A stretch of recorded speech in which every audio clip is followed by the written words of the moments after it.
जीवन जगण्याचा खजाना.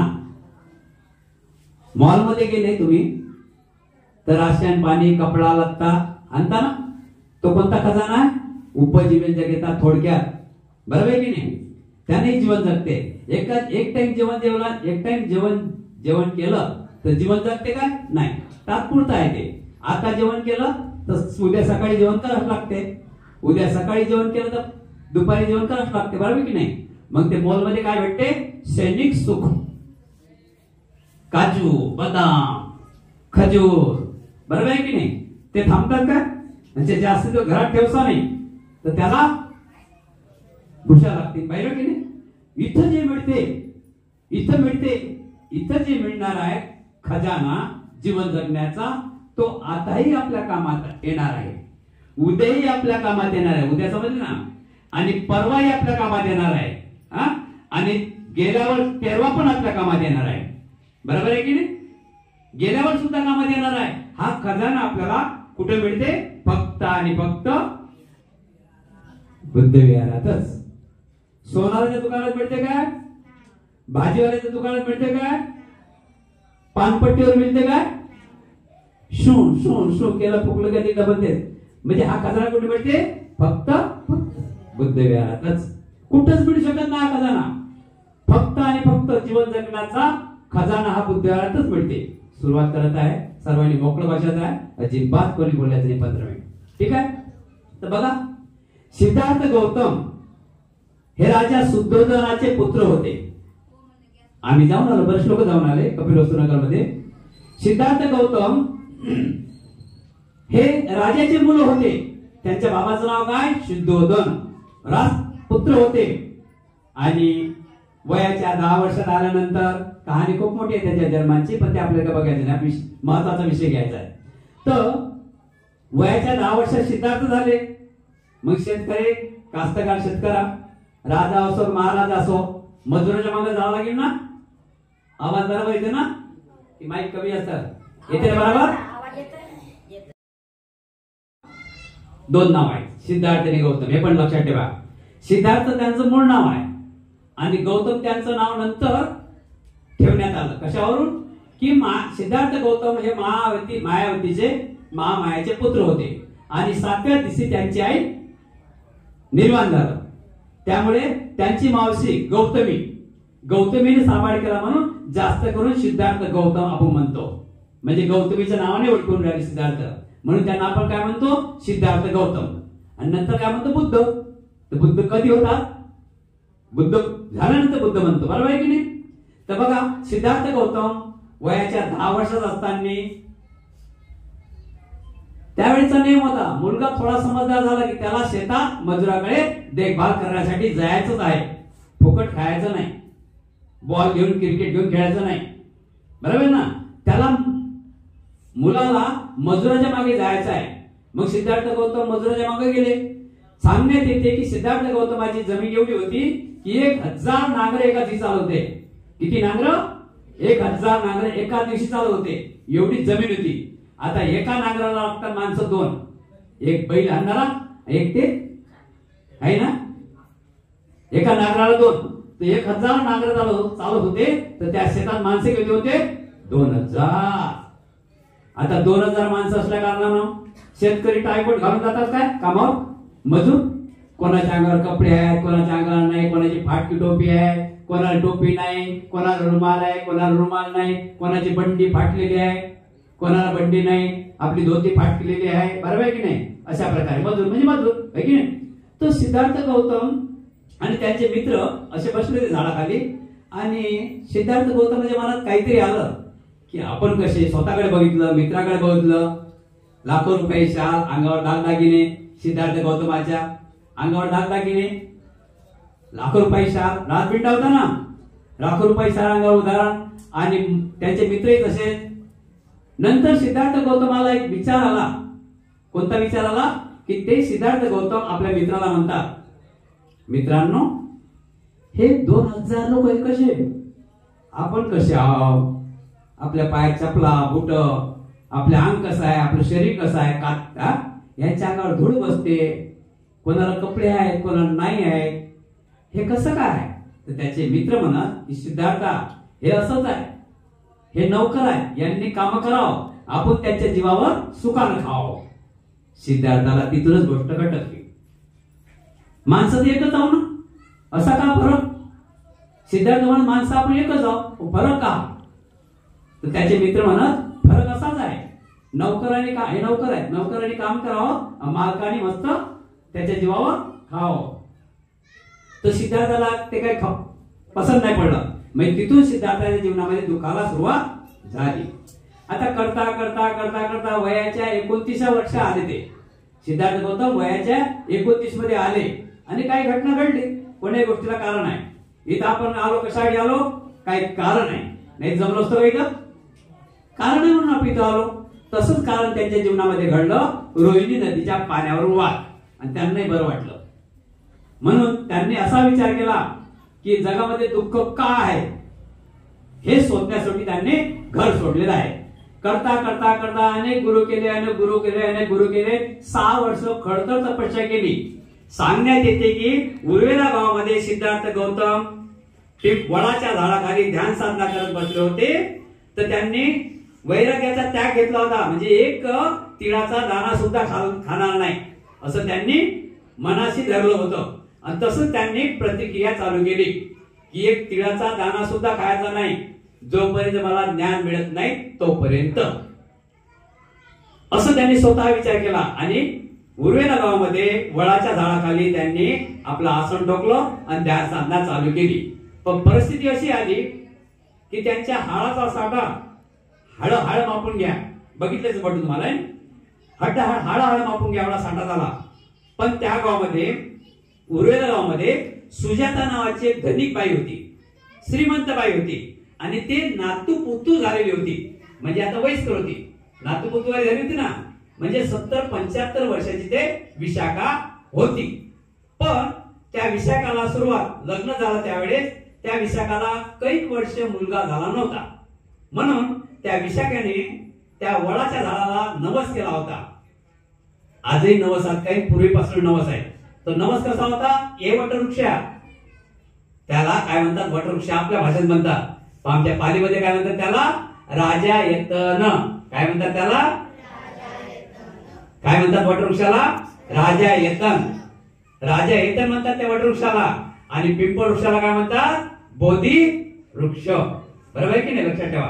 तर त्या राजा येतनच्या झाडाखाली सिद्धार्थ गौतम ध्यान करत होते. आणि नेमकाच त्या दिवशी, बरेच दिवस झाले होते त्यांना ध्यान करण्यासाठी, एक 15-20 दिवस म्हणा. आणि नेमकंच 15-20 दिवस सिद्धार्थ त्या राजा येतन त्या झाडाखाली, म्हणजे वटवृक्षाच्या झाडाखाली बसले होते. आणि नेमकंच त्याच दिवशी, हाच चैत्य पौर्णिमा आजची तेच चैत्य पौर्णिमा, सिद्धार्थाला खीरदान केली. आणि नंतर पुढच्या महिन्यात, मे महिन्यात वैशाखी पौर्णिमा येत आहे. समजले की नाही? हा एक चैत्य पौर्णिमा होती. या चैत्य पौर्णिमेला सिद्धार्थ गौतम, चैत्य पौर्णिमेला त्या माता विशाखाचं नवस फेडण्याचं काम होतं. म्हणून त्या माता विशाखीने 100 गायीच्या दुधाची खीर बनवली. किती गायीच्या? कोणाचा नवस फेडायचा होता? त्या वटवृक्षाला. का? की बरेच दिवसांनी त्या विशाखाला संतान नव्हती. आणि नंतर त्या विशाखाने त्या वटवृक्षाला नवस केला म्हणून मुलगा, म्हणजे पुत्राचा लाभ झाला. आणि त्या विशाखेने त्याच वेळेस असं बोललो, विचार केला की मी जोपर्यंत माझ्या जीवात जीव आहे तोपर्यंत हे वटवृक्षा मी तुला भोजनदान दे. माता चालूच आहे भोजनदान, चालूच आहे भोजनदान, चालूच आहे भोजनदान. तर विशाखा 75 वर्षाची झाली. विशाखा माता 75 वर्षाची झाली. तिथे भोजनदान चालूच आहे दरवर्षाला. आपली असते दरवर्षी जयंती. हे गेले ते आले, म्हणजे दरवर्षी जयंती आहे, कोणाच्या वर्षात थांबत नाही. अध्यक्ष किती बदलते, जयंती बदलते का? पुढच्या बदलते, जयंती बदलते का? चालूच राहील, चालूच राहील, चालूच राहील. असा नवस तो विशाखाने नवस केला की मी जोपर्यंत जिवंत आहो तोपर्यंत वटवृक्षा तुला भोजनदान दे. मग ते 100 गायीच्या दुधाची खीर घेऊन तिथे गेली. तिथे गेल्यानंतर सिद्धार्थ गौतम, म्हणजे शॉर्टकट सांगून झालं, तिथे महिला उपासिकांना पाठवते ना, ते असं दिसतंय असं काही नाही, आपलं शॉर्टकट घ्यायचं आहे.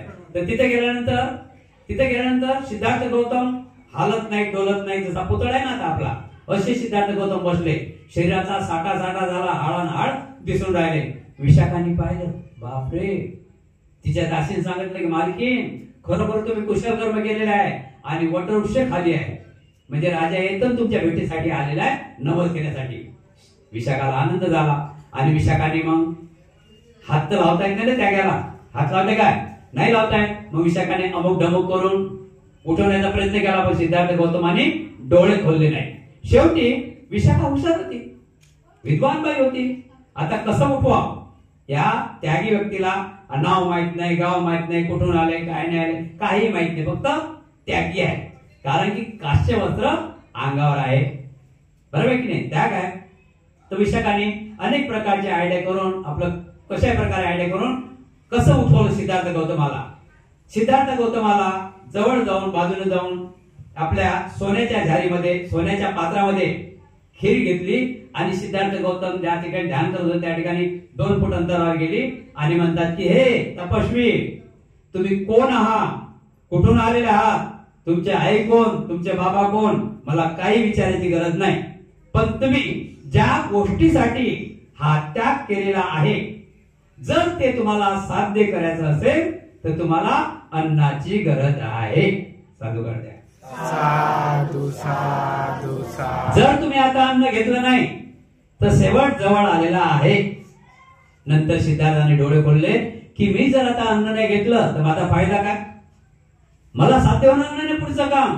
सिद्धार्थ गौतमाने ते अन्न घेतलं. बाजूनच निरंजना नदी आहे, बुद्धगया ठिकाणी, त्या ठिकाणी गेले आणि ते त्या खिरीचे 45 घोट घेतले. ताज्या तवाजे झाले. नंतर वैशाखी पौर्णिमेला पहाटे 5 वाजता, म्हणजे पहाटे 4 वाजता तिसऱ्या प्रहरी म्हणतात, वैशाखी पौर्णिमेला तिसऱ्या प्रहरी त्यांना ज्ञान प्राप्त झालं. साधू साधू. आता सर्वच म्हणतात ज्ञान प्राप्त झालं, पण नेमकं काय झालं माहित तर पडायला पाहिजे ना. नेमकं काय झालं हा सुरुवातचा मुद्दा. खूप महत्वाचं प्रवचन आहे, सर्वांनी कान देऊन ऐकायचं आहे आणि त्याचा उपयोग घ्यायचा आहे. ठीक आहे ना, खूप खूप महत्वाचं प्रवचन आहे. तर सिद्धार्थ गौतमाला ज्ञान प्राप्ती झाली वैशाखी पौर्णिमेला रात्रीच्या 4 वाजता, म्हणजे तिसऱ्या प्रहरी म्हणतात. चौथा प्रहर म्हणजे 6 वाजता. तिसऱ्या प्रहरी ज्ञान प्राप्ती झाली ठीक 4 वाजता की त्यांना दिसून आले 4 आरे सत्य. या जगामध्ये दुःख आहे हे कोणी विसरू शकणार नाही. दुःख आहे, दुःख दुःख दुःख दुःख. तुम्ही आता अजून 1 घंटा बसले, पाय दुःखी, दुःख आहे. तुम्ही इथं घरी काय चाललं, दुःख आहे, घेणं देणं दुःख आहे. तुम्हाला असं वाटतं की माझ्याशिवाय काय हो, घरात माझ्याशिवाय घराचा पत्ता झालत नाही, पण नाही, परिवर्तन आहे. तुम्ही दिवसभर इथे बसले तरी घरची चूल काय बंद नाही राहील, ते चालूच राहते. फक्त तुमचं म्हणणं आहे की मी गेल्याशिवाय ते होणार नाही, मी गेल्याशिवाय होणार नाही. खोट्या गोष्टी समजून जा मी काय बोलतो. तुमच्याशिवाय काही राहत नाही, कोणाशीच काही राहत नाही. 7 दिवसाचे सिद्धार्थ. किती दिवसाचे सिद्धार्थ? 7 दिवसाचे. आई महामायाचं परिनिर्वाण झालं, काही राहिलं का? 7 दिवसाच्या मुलांनी जगावर राज्य केलं, जगावाचा विजय मिळवला. आणि तुमच्या आमच्या पुढे काय राहिलं? मुद्दामच दुःख घेऊन घेणे. माझी नात आली शिन काय, गाडी आली शिन काय, हे झालं शिन काय. ठीक आहे, तर जगामध्ये दुःख आहे म्हणजे समजलं नाही, सर्व दुःख आहे. दुःख सर्वच आहे. आता तुम्ही 1 घंटा बसले, दुःख आहे. भूक लागेल ते दुःख आहे. कोणाचं डोकं दुखते ते दुःख आहे. आणि कोणाला प्रवचन समजते त्याला आनंद आहे, ज्याला नाही समजत ते दुःख आहे. कधी अटकतात, खीर खराब होऊन राहिली, कधी अटकतात, खीर थंडी होऊन राहिली, म्हणजे दुःख दुःख आहे, दुःख दुःख आहे, दुःख दुःख आहे. बुद्धांना पहिलं ज्ञान प्राप्त झालं की या जगामध्ये दुःख आहे, कोणीच सुखी नाही. तुम्हाला काय वाटते? धीरूभाई सुखी आहे वाटते? 1000 पेट्रोल पंपाचा मालक सुखी आहे? नाही. त्याचे रातभर हात दुखतात, जाऊन पा काय करते, खिडकीतून बघा मापतच राहते, हात दुखतात, म्हणजे दुःख आहे ना दुःख. दुसरं आले सत्य, 4 आले सत्य. दुसरं आले सत्य बुद्धांना ज्ञान प्राप्ती झाली की जसं कारण असं दुःख, जसं कारण असं दुःख. खोकला त्याला काय कारण आहे? बोरं खाल्ले, आंबट खाल्लं म्हणून खोकला आला. जर बोरं आंबट काय खाल्लं नसतं, दही पिली नसते तर खोकला आला असता काय? कॅन्सर झाला. 25 रुपयाचं उभे असं असं करते, कॅन्सर होईल ते काय होईल? उभे असं करते ना 25 रुपयाची पुडी खटखट खटखट एका टाइमले. कॅन्सर होईल तर काय होईल म्हणजे काहीतरी कारण आहे कॅन्सरला. कॅन्सर हवेत फिरून आला का थांबा मी येतो हा काय करू नये का तो म्हणजे कोणापासून काही कारण आहे. मग कोणतं कारण आहे तुमच्या पुढीचं लिव्हर खराब झाले हा रोज दुधाचं गेलं पेतो का लिव्हर पेलं झाल्या वक्ती लिव्हर खराब झाले हा असं सांगा लिव्हर खराब झाले. डॉक्टर म्हणा लिव्हर खराब झाले डॉक्टरला पाहिजेच. डॉक्टर सांगा बरं डॉक्टर तुम्ही असं म्हणता तसं नाही मी रोज दुधाचा गिलास घेऊ. डॉक्टरला खरं वाटेल काय दुधाचे गिलास लिव्हर खराब होतात काय म्हणजे कारण समजलं तुम्ही. लिव्हर खराब झाले कारण काय नाही आता समजून चाला असं. आता तुम्हाला भूक लागली चक्कर येऊन राहिले तुम्हाला कारण समजलं भूक लागली म्हणून चक्कर येऊन राहिले ना की नाही ठीक आहे. त्याच्यानंतर पहिला आर सत्य जगामध्ये दुःख आहे कोण नाकारू शकत नाही. दुसरा आर सत्य प्रत्येक दुःखाला कारण आहे. तिसरा आर सत्य प्रत्येक दुःखावर उपाय आहे. आता पाय दुखतात बसता कशाला 2 मिनिट करा झाला उपाय. ताप आली झोपेल कसं राहता शिवाजी महाराज आहे ना तिकडे तिथं जा आहे ना पर्याय. तुम्ही जर झोपूनच राहा असाल तर दुःख वाढतच राहील म्हणजे पर्याय तुम्ही शोधत राहा. बरोबर आहे की नाही. तुम्हाला भूक लागली तुमचे पर्याय कोणते आहे डायरेक्ट किचन मध्ये जायचं हाताने घ्या म्हणजे पर्याय आहे ना पर्याय. आणि चौथा आर्य सत्य दिसलेलं आहे की प्रत्येक दुःखाला कारण आहे तेच कारण बुद्धांनी शोधलेलं आहे. साधू काढते साधू साधू साधू. आता कोणीच बोलू नका बाहेरचे बोलू नका ऐकून घ्या. खूप प्रवचन छान आहे ऐकून घ्या त्याचा विचार करा. बुद्धांनी काय केलं दुःख आहे हे मान्य केलं. तुम्हाला मान्य करावं लागेल. प्रत्येक दुःखाला कारण आहे हे मान्य झालं तुम्हाला मान्य करावं लागेल. आणि प्रत्येक दुःखावर उपाय हे मान्य झालं मान्यच करावं लागेल. आणि चौथा आर्य सत्य की कोणतंच दुःख मानवापर्यंत आलं नाही पाहिजे याच्यावर बुद्धांनी लक्ष केलं. दुःख तुम्ही घेतलं दुःख आपण घेतलं पण बुद्धाने त्याचा मार्ग शोधून काढला. तोच मार्ग म्हणजेच पंचशिला. लक्षात ठेवा तोच मार्ग म्हणजे पंचशिला. पंचशील 2568 साल 2568 सालापासून भगवान गौतम बुद्धाने मानवजातीच्या हितासाठी सुखासाठी कल्याणासाठी हे पंचशिलाचा पहिला टप्पा निर्माण केलेला आहे. हा धम्माचा पहिला स्वर आहे. उदाहरणार्थ आपण मुलांना शाळेत टाकतो त्याला डायरेक्ट म्हणतो का ली भालेराव नाही लिहित आहे भालेराव नाही लिहित आहे. त्याला काय करावं लागेल कडई क खडूचा ग गोट्याचा ग बरोबर आहे की नाही भाकरीचा भाकरीचा तर तो की नाही. हा सुरुवात बुद्धांनी पंचशिलाची निर्मिती केलेली आहे. भगवान बुद्धाच्या धर्मामध्ये जाती धर्माला थारा आहे तिथं कोणतीच जात नाही. मानवाच्या फक्त मानव म्हणजे कोण आपण फक्त 2 पंथ टाकलेले आहेत स्त्री आणि पुरुष. फक्त भारतापुरता नाही या पृथ्वी तलावर ज्या ठिकाणी श्रीलंका असो थायलंड असो म्यानमार असो जपान असो भारत असो वगैरे 108 राष्ट्र आहेत. किती राष्ट्र आहेत 108 राष्ट्र आहेत. 108 राष्ट्र आहेत.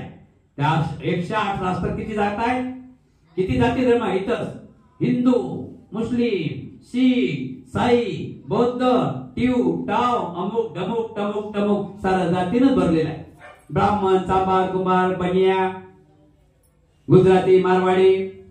पण बुद्धाने या गुजराती असो मारवाडी असो कोणी जाती धर्मीचा असो बुद्धाने फक्त मानव आहे ना तो मानवच मारवाडी आहे ना मानवच मुस्लिम आहे ना मानव जीवनाच्या सुखासाठी हितासाठी कल्याणासाठी पंचशिलाची निर्मिती केलेली आहे.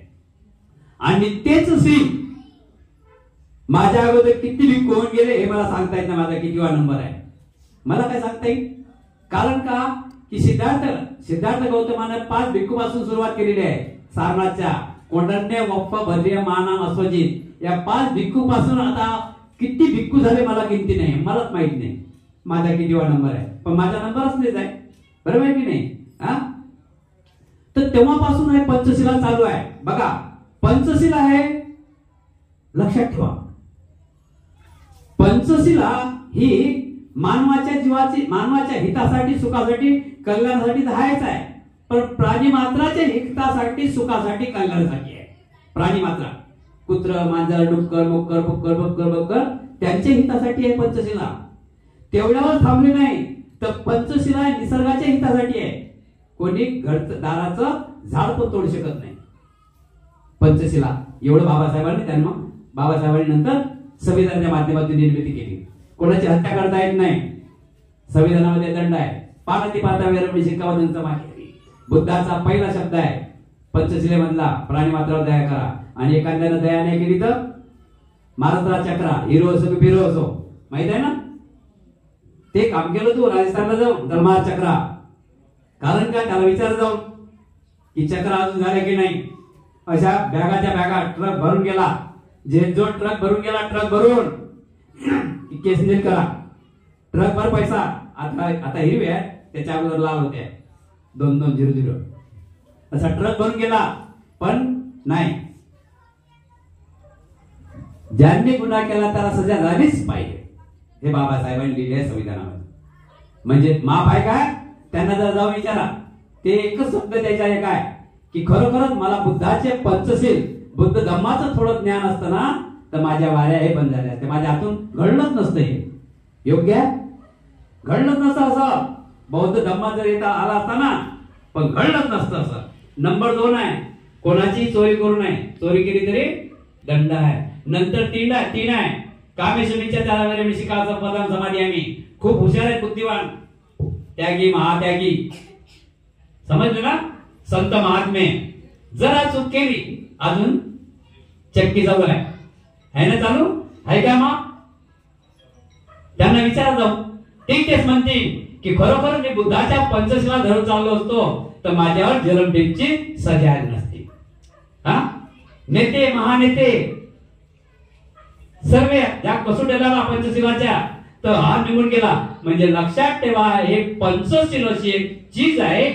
पंचशील असं एक बुद्धाने शील दिलेलं आहे की ज्या कोणी असो, कोणी धर्म जातीचा असो, कोणी पंथाचा असो, कोणी राष्ट्राचा असो, श्रीलंका असो, जपान असो, थाई असो, कोणी राष्ट्राचा असो, जो पंचशिलाचं पालन करी त्याच्यासारखा सुखीच कोण नाही, आणि त्याचा संसार सुखी आहे. आता आपण येऊ पाठीमाग. हे पंचशिला सम्राट अशोकाने ऐकली. सम्राट अशोकाने फक्त पंचशिला ऐकली, ते अर्थ समजून घेतला. आपला मुलगा मैत्र दान केला, मुलगी संघमित्र दान केली. तेवढ्यावर थांबले नाही की सम्राटाने विचार केला, प्रियदर्शी राजा अशोक सम्राटाने विचार केला की एवढी मोठी ताकद या पंचशिलात आहे. साधी ताकद आहे काय? या पंचशिला साधी ताकद आहे काय? पण आपण ते ताकद अजमावत नाही. ताकद अजमावा. पंचशिलामध्ये एवढी ताकद आहे की पृथ्वी तलावरला कोणती शक्ती जो पंचशिलाचं पालन करीन त्याचं नुकसान करू शकत नाही आणि त्याच्या पराभूत बसू शकत नाही. एवढी पावर आहे पंचशिलामध्ये. मग आता पंचशिला कशी घरोघरी पोहोचाव? सम्राट अशोकांनी 84,000 लेण्या बांधल्या. भिक्खू हो चरत भिक्खवे चारिकम बहुजन हिताय बहुजन सुखाय लोकानुकंपा हिताय सुखाय देशत भिक्खू हो धम्मम आदि कल्याणम मध्य कल्याणम पर्युसान कल्याणम. भिक्खू हो तुम्हीच हा धम्म समजावून सांगू शकता, आमचं हे ऐकणार नाही. मग आता भिक्खूला त्यावेळेस सांगण्यात येते मिलिंद प्रश्नामध्ये,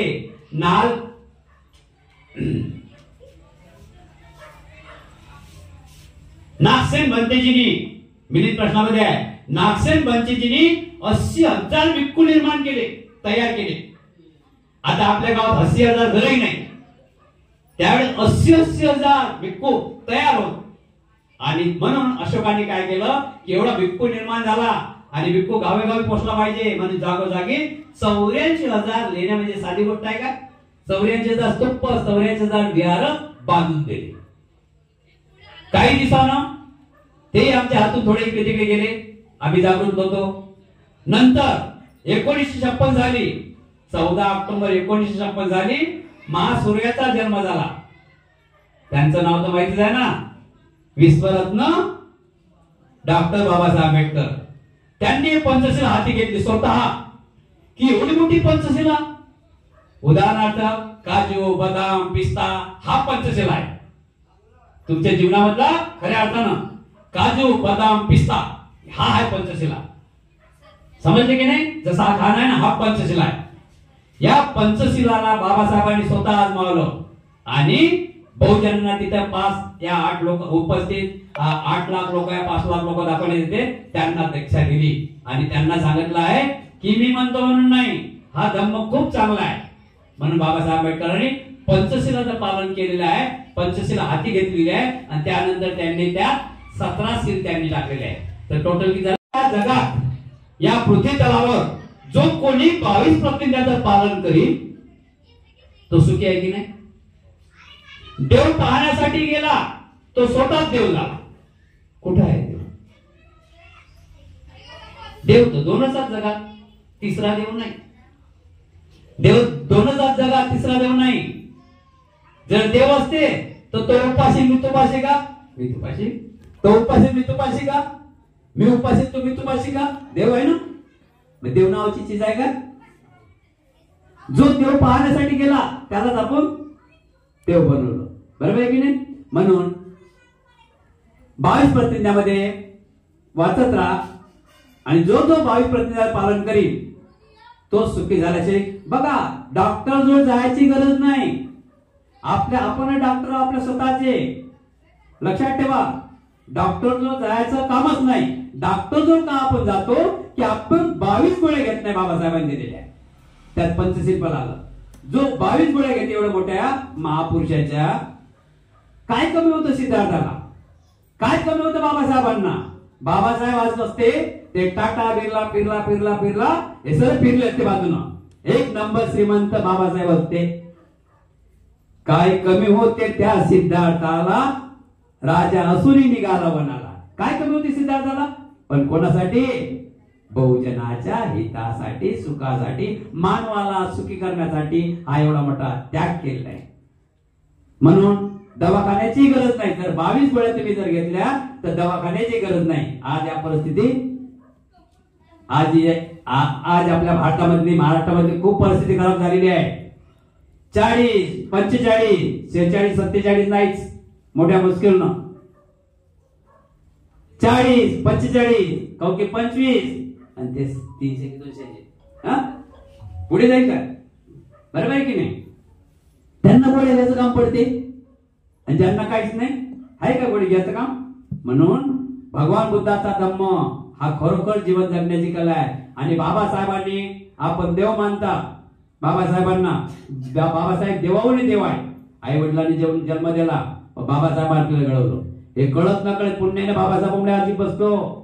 एक लक्षात ठेवा, हे प्रॉपर्टी बाबासाहेबांची आहे. पुरा 7-12 उत्तर बाबासाहेबांच्या नावानं आहे. बाबासाहेब नसते तर आपल्याला इथं आलो असतो आपण. बरोबर आहे की नाही? म्हणून आपण पंचशिलाचं परिपूर्ण पालन केलं पाहिजे. आता पंचशील बघा काय आहे. पंचशिलाचा अर्थ बघा काय आहे. विशाखा, विशाखाच्या आईच्या हृदयात होती. विशाखा 10 मिनिट अजून आहे. विशाखा, विशाखा आईच्या हृदयात होती. काही थंडी नाही होते. विशाखा, विशाखाच्या आईच्या हृदयात होती. कितीवा महिना चालू होता? माहित पडते ना? बोल ना बेटा. तर विशाखाच्या आईला असं वाटलं की तथागत भगवान गौतम बुद्ध जैतवनात श्रावस्तीमध्ये आलेले आहेत आणि माझा जो हृदय बाळ आहे त्याला मी घेऊन जावं, त्याचं मी नमन करावं, बुद्ध मला आशीर्वाद देतील. तुम्ही म्हणता ना भक्तीचे आशीर्वाद द्या बुद्ध. मग तर ते विशाखा हृदयात असताना तिची आई बुद्धाजवळ गेली आणि बुद्धाला नमन केलं. बुद्धाने ओळखलं. ओळखू येतं ना बेटी? ओळखू येतं ना? बुद्धाने म्हटलं बेटा बेटा तू तसंच नमामी कर. छान बस. ओळखलं बुद्धानं, तथागत होते, आपण ओळखू शकतो. बरोबर की नाही? तर त्यावेळेस विशाखा म्हणते बुद्धो हे माझ्या हृदय बाळ होत आहे. हे आजपासून मी तुम्हाला तुमचं भक्त बनवत आहोत. भक्त आहे भक्ती, बरोबर की नाही. बुद्धांनी मान्य केलं. आणि 9 विशाखाचा जन्म झाला. विशाखाचा जन्म झाला, 7 वर्षांनी विशाखा ते गेली. आता विशाखाचा जन्म कसा झाला बघा. परिपूर्ण लक्ष ठेवा, सुखी बनायचं आहे ना. कोणाला दुःख पाहिजे इथं, कोणालाच दुःख नाही पाहिजे. पण चक्क ऐका, त्याच्यावर विचार करा. हेच पंचशिला. पानाती पाता वेरवणी शिक्काबदन समाधी म्हणतो जातो 2567 चाल झाले. तेच आम्ही म्हणतो, अजून पाठांतर पण नाही. तर त्याचा अर्थ काय माहित पडेल. हेच पंचशिला. ज्या वेळेस विशाखा 7 दिवसाची म्हणजे 7वा महिना होता, त्यावेळी विशाखाला पंचशील दिलं. अजूनही तुम्ही साडी नेसवता म्हणतात, 7व्या महिन्यात आम्हाला बोलावतात. 7व्या महिन्यात तेच पंचशीला आम्ही देतो, दुसरं काहीच नाही. यात कधी खोडतोड होत नाही. या धर्मामध्ये काहीच तचा मन मचा होत नाही. जसंच्या तसंच प्युअर 24 ग्रेड होणं. सगळ्या गोष्टीत बदल झाला, पण यात बदल अजून झालेला नाही, होणार नाही. त्यावेळी पंचशिला दिली. त्या पंचशिला परिपूर्ण विशाखाच्या आईनं पालन केलं. त्याच्यानंतर लक्षात ठेवा, मी कुठे चाललो तो पण विचार करत जा. त्याच्यानंतर विशाखाचा जन्म झाला, म्हणजे आपल्या बाळाचा जन्म झाला. आता विशाखाला बाजू काढा. आपलं जरा जाता आपल्यासाठी जरा विशाखा बाजू काढा. त्यानंतर बाळाचा जन्म झाला. बाळाचा जन्म झाल्यावर 5व्या दिवशी, या 12व्या दिवशी तिथे बंदीजीला बोलावलं किंवा बौद्धाचार्य बोलावलं. त्यांनी काय केलं, पंचशिला दिली. त्याच्यानंतर बड्डे चालू झाला. दर महिन्याला, दर वर्षाला, दर बड्डेला बौद्धाचार्य किंवा भिक्खू, बौद्धाचार्य किंवा भिक्खू. किती वर्ष झाले, 21 वर्ष. मुलीला 18 वर्ष झाले आता बड्डे करू करू, आणि मुलाला 21 वर्ष चालू झाले. नंतर मुलामुलीचं लग्न झालं. आपल्या मुलामुलीचं लग्न झालं, तिथेही बंदीच पाहिजे. कशासाठी, पंचशिला शिवाय लग्नच लागत नाही. हात वर करा, पण पंचशिला शिवाय लग्न लावलं का. पंचशिलाचे लग्न लागतच नाही. कारण की तो मनुष्य जीवनाचा सुखाचा मंत्र आहे. मनुष्य सुख विहानाचा मंत्र म्हटला जाईल. ते म्हणत नाही. तिथेही लग्नातही पंचशिला घेतली. त्याच्यानंतर चालला संसार काही कमी सात खडतर झाली घरात. तिथे पंचशिला घेतली. करता 80 वर्षाला झाला. आता शेवट आहे. कधी विहारात गेला, कधी नाही गेला, पण उठल्याच्या वेळेस सुद्धा पंचशिला घेऊन जावा लागते. एवढा पावर आहे पंचशिलामध्ये. आपण कुठे चाललो, किती पावर बघा ना. शेवटी कितीही काय करा, पण पर्याय विहाराशिवाय नाही, पर्याय पंचशिलाशिवाय नाही.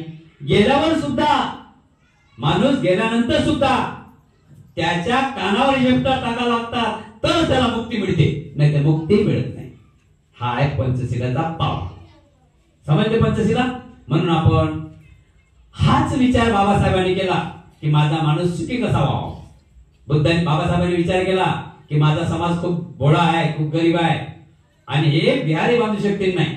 जर विहार बांधलं, इकडून 500 तिकडून 500, ते बांधतील तर खरं, पण पुरे एक दुसऱ्याला अमुक डमुक करतील, नंतर विहार बांधतील.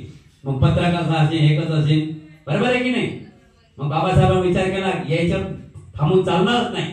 हे कशात माझा समाज, इथं जांभूळ आहे, पण तरी कोण लोटून देईल तर म्हणतील नाही तर ते जांभूळ तशीच राहील, खाली पडेल, पण हे तोंडात टाकणार नाही. म्हणून बाबासाहेब आंबेडकरांनी गावोगावी समाज मंदिराच्या हॉल माध्यमातून विहार निर्माण केलेले आहे.